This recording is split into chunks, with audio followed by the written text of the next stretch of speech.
subscribe Tito Manny Vlog.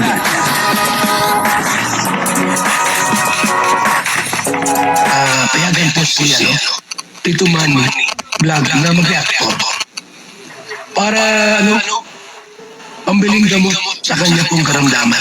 Bali-balita po na parang gustong itandem ng mga viewers, hindi ni Kalinga Prab, ng mga viewers etong si Bridget kay Kalinga Pedro. Meron nga din tayo nakita sa Facebook na nag-post siya na yun na nga gusto nga pong itandem etong si Bridget at saka si Kalinga Pedro. Para sa akin mukhang pwede.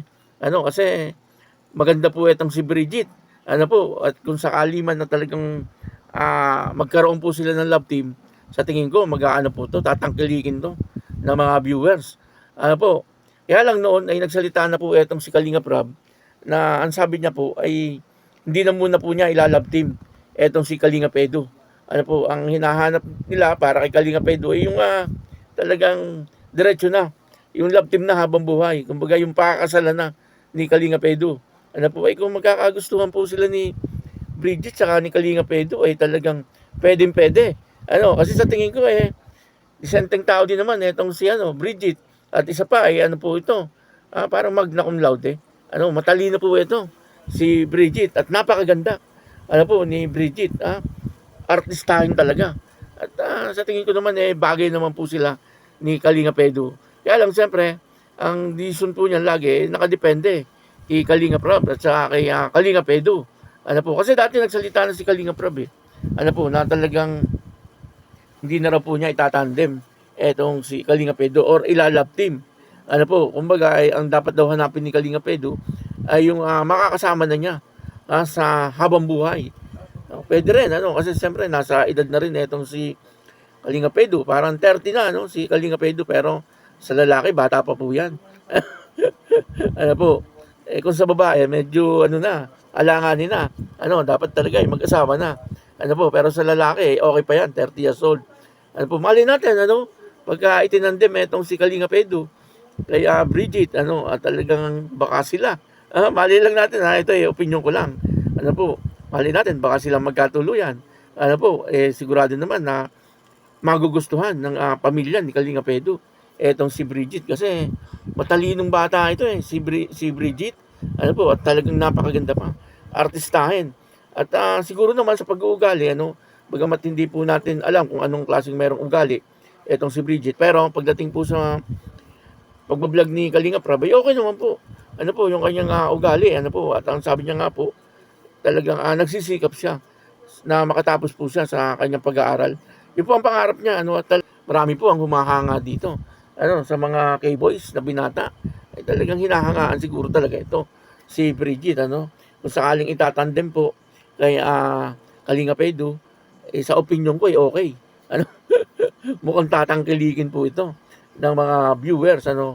At nakadepende siyempre yan kay Kalinga Prab at kay Kalinga Pedro. Kung papayag po silang muli na i-love team muli etong dalawa. Sana i-love team. Baka may magselos lalo dyan. Kapag nakita itong dalawa ay talagang baka lalong mag-alboruto, talagang magselos po talaga.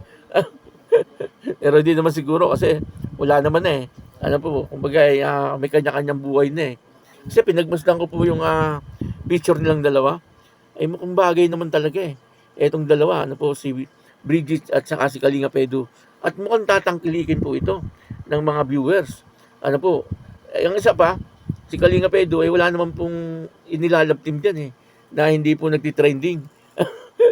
Lahat ng nilalab team kay Kalinga Pedro nagtitrending. Ang maganda po rito, siyempre, pagka nilab team po yan kay Kalinga Pedro, etong si Bridget, ay malaking tulong. Para kay Bridget. Siyempre, yun po ang gusto ni Bridget. Magkaroon po siya ng magandang buhay or makatapos talaga sa kanyang pag-aaral. Kung sakaling ilalab team po ito, napakalaking tulong po para kay Bridget. Matutulungan po talaga siya. Siyempre, susuportahan po ito Lalong-lalo na po yung mga talagang naandyan po na talagang hindi po humihiwalay kay Kalinga Pedro. Siyempre, isa na po ako dyan sa susuporta. Sa Edgit. Ganda, Edgit. Mukhang maganda. Ano po? Ah, pero yun po ay nakadepende nga kay Kalingap Edu at saka kay Kalingap Rap. Ano po? At ito po, papakita ko po sa inyo yung video kung gaano kaganda etong si Bridget. Ano po? Pero bago po yan, siyempre, patuloy lang po natin suportahan kila Kuya Bal Santos Matubang, Kalingap Rap at Edda Vlog, Jack Tapia at siyempre mga kasamang ko pong reactor sa Kalingap. Ganun din po yung mga charity vlogger na Kalingap partner. O ito po yung video, no? Ang video pong ito, kung gusto nyo mapanood ng buong buo, ay puntahan nyo lang po yung YouTube channel ni Kalingap Rap. O ito po, panoorin po natin. Kamusta po mga kalingap? Ako nga po pala si Bridget. Isang kabataan na may malaking pangarap. Pangarap na nakalabas sa kahon ng kahirapan at nabigyan ng aking pamilya ng magandang buhay. Akala ko dati madali lang dahil sobrang tiwala ko sa aking sarili at kakayahan. Pero hindi pala ito basta-basta. Mahirap, mapagod at nakakapasuko rin. Lalo na kung sarili mo lang ang tanging mong sasandalan. Hilap ka na. Hilap pa.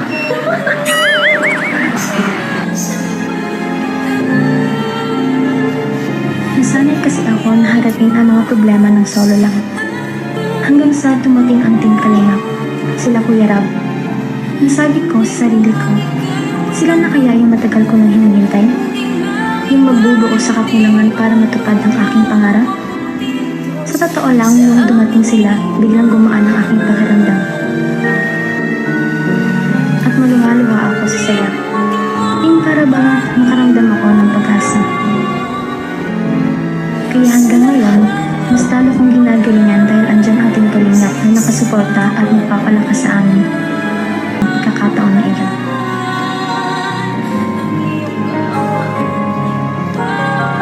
Sasayangin ang pagkakataon na iyon.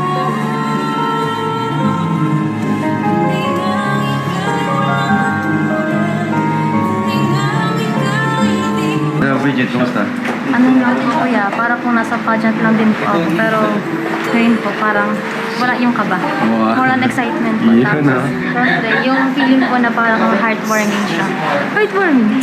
Wala siyang pressure kasi imbis na yung overwhelming pressure po, ang palit po niya yun is overwhelming gratitude para po sa mga tao na nasa likod po nitong event na po. Especially po sa inyo po sa Team Kalingap kasi kung wala po ang Kalingap, wala po akong gantong shot dito. Kasi po, ayoko po talaga magpa-celebrate sa alam po yun ni Kuya. Ayoko po talaga kasi sayang nga po yung pera. Pero, Okay na yan. okay na. Kasi yung pictures po baga, syempre malas po siya.